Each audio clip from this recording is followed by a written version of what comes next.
Hello बच्चों, चलिए प्रश्न को देखते हैं। निर्धारित कीजिए कि क्या निम्नलिखित प्रकार से परिभाषित प्रत्येक संक्रिया स्टार से एक द्विआधारी संक्रिया प्राप्त होती है या नहीं।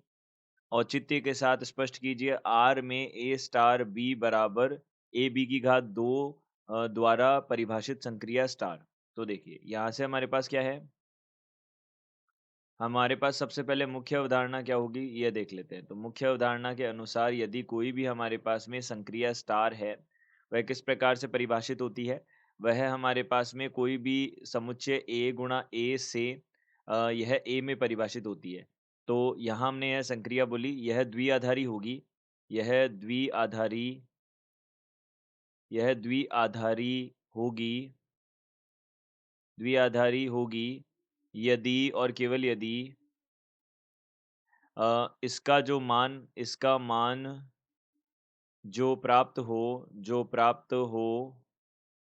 वह भी ए में ही प्राप्त हो, बाहर ना जाए। अगर यह उसके अलावा कुछ मिलता है, इसका मतलब यह द्विआधारी संक्रिया नहीं है। तो हमने यहाँ से बोला आर में हमने देखा, तो आर में यहाँ से हमने बोला ए स्टार बी जो है वह किसके बराबर है, ए बी की घात दो के बराबर है। तो हमने देखा यहाँ पे ए भी हमारे पास आर में है, बी भी आर में है, तो यहाँ से हम बोल सकते हैं बी की घात दो भी आर में आ जाएगा। तो यहाँ से हम बोल सकते हैं कि ए स्टार बी जो है वह किसके बराबर है, ए बी की घात दो के बराबर है, और यह भी किस में आएगा, वास्तविक संख्याओं में ही आएगा।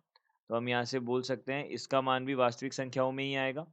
तो यहाँ से हम बोल सकते हैं कि यह मान हमारे पास आर में है, तो यह द्विआधारी संक्रिया होगा। तो यह द्विआधारी संक्रिया होगी द्विआधारी संक्रिया होगी, यह हमको बताना था। तो द्विआधारी संक्रिया प्राप्त हो रही है। तो हम बोल सकते हैं दिए गए प्रश्न का उत्तर यह है। आशा करते हैं आपको समझ आया होगा। धन्यवाद।